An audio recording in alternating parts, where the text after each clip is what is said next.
안녕하세요. 짝만다 장은영입니다. 오늘 짝만다 라디오의 주제는 직장 내 괴롭힘에 대한 이야기인데요.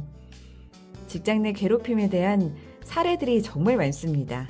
그래서 그 중에서 오늘은 직장 내 괴롭힘에 대한 프리랜서 B씨의 사연을 함께 만나볼게요. 저는 프리랜서로 늘 한결같은 모습으로 맡은 바 임무를 그 누구보다 최선을 다해서 성실하게 임하면서 살아왔습니다. 그런데 최근 함께 일한 정규직 직원에게 프리랜서로 감당하기 참 힘든 말들을 수차례 들었습니다. 같은 팀으로 일하는 동안에도 정규직 직원 A씨는 우리 팀이지만 우리 팀이 아닌 듯 저를 대했고 납득이 가지 않는 부당한 지시나 억지 주장으로 저의 업무를 방해하기도 했습니다. 처음엔 상냥한 말투로, 다음엔 돌변한 얼굴로 저에게 이거 하지 마라, 저거 하지 마라, 타당한 이유 없이 스톱을 외쳤죠. 저는 부당하다 느꼈지만 정규직 직원으로 좀 더 힘있는 자리에 있었던 A씨와의 관계가 불편해지는 게 오히려 불편해서 납득이 가지 않아도 처음엔 그저 받아들였습니다.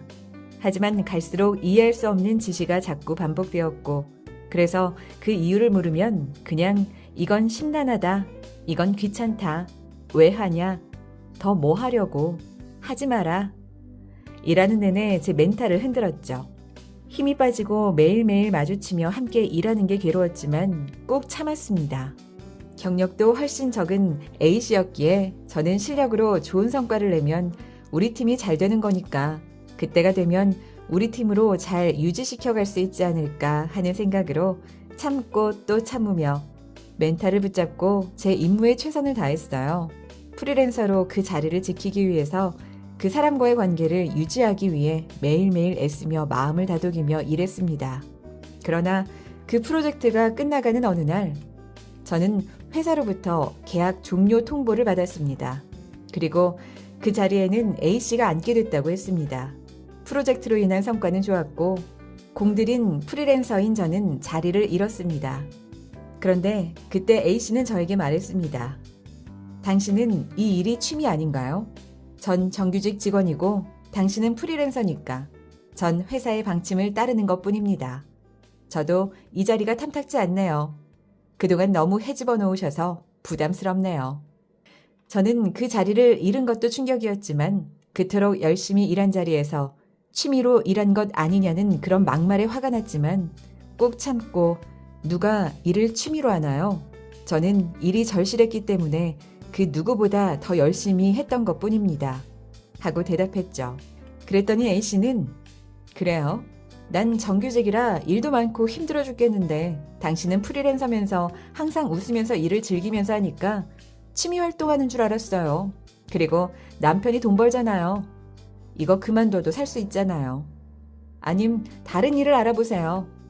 라며 상처되는 말들을 쏟아냈습니다. 친절한 말투로 마치 당신을 위해서 하는 말이라며 쏟아내는 A씨의 말들은 상처로 남았지만 그 또한 참아내며 프리랜서로 살아남기 위해 저는 저답게 더 열심히 일하고 있는데요. 직장 내 괴롭힘이란 이런 게 아닐까요? 절실하기에 자리를 지켜나가고 있지만 스스로가 안쓰럽고 힘이 들 때가 많습니다. 도와주세요. 여러분들이라면 이 상황에서 어떻게 대처를 하실까요? 여러분들의 댓글도 환영합니다. 직장 내 괴롭힘은 이렇게 아주 작은 모습으로 둔갑한 채 직장 곳곳에서 시시때때 벌어지고 있습니다. 하지만 정작 괴롭힘의 주인공은 전혀 느끼지 못하고 있는 거죠. 내가 저 사람을 괴롭히고 있다는 사실을 말이죠. 상처를 받고 힘들어하는 힘이 없는 약자인 프리랜서의 사연. 회사에서 잘릴까 두려워 옳은 소리도 못하고 꾹꾹 참으며 일을 버티고 있는 B씨의 사연을 보면서 참 안타까운 생각이 들었습니다. 이제는 부당하면 부당하다 이야기하고 자신을 지키는 용기를 가져보시는 건 어떨까요? 참는 게 다가 아닙니다. 일을 취미로 하냐라는 그런 말은 상대에 대한 모욕입니다. 누가 일을 취미로 할 수 있을까요? 절실하니까, 생계 유지를 위한 수단이니까 더 열심히 일하고 인정받기 위해서 더 남들보다 노력했던 것뿐인데 어떻게 그렇게 상대에게 상처되는 말을 아무렇지 않게 내뱉는 걸까요? 더 이상은 참지 말고 부당하면 부당하다. 당당히 맞서서 말해보시죠. 참는다고 끝나는 게 아닙니다. 괴롭힘은 아마 계속 이어질 거예요. 그 끈을 내가 절단하는 겁니다. 그 사람과의 관계를 끊어내십시오. 그리고 나를 지켜내세요. 그 누구보다 소중한 나니까. 내 마음을 아프게 하면서 굳이 그 자리를 지키겠다. 그렇게 애쓰지 않으셔도 됩니다. 지금까지 아주 충분히 열심히 사셨으니까요. 직장 내 괴롭힘에 대한 프리랜서 B씨의 사연을 끝으로 오늘의 이야기는 여기서 마칩니다.